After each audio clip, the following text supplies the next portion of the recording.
Pengacara kondang Hotman Paris meminta politisi Basuki Cahayapurnama atau Ahok jangan terlalu berkoar-koar soal korupsi yang melanda PT Pertamina.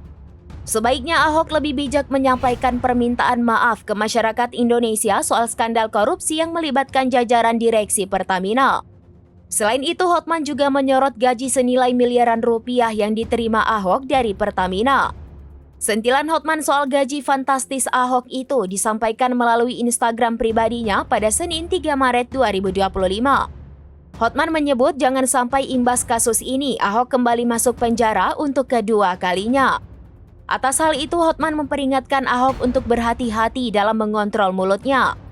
Diketahui kasus korupsi di Pertamina terjadi saat Ahok menjabat sebagai komisaris utama dan pihaknya juga bertugas sebagai pengawas.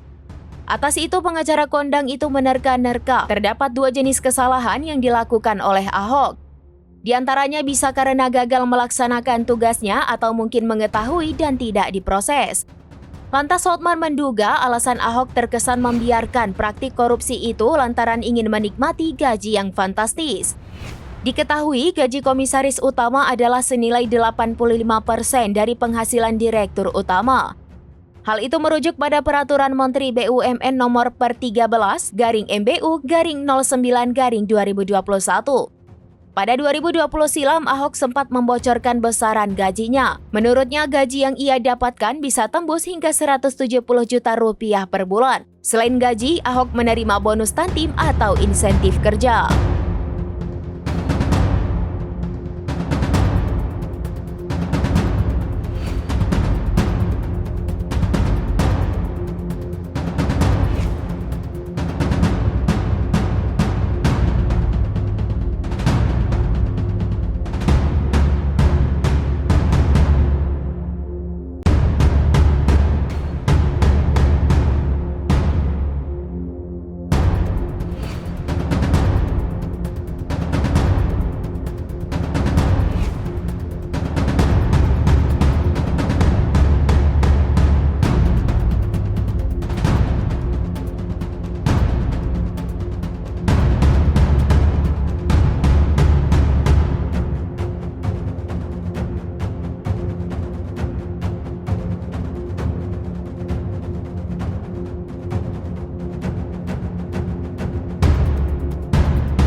Download Tribun X sekarang, menghadirkan lokal menjadi Indonesia.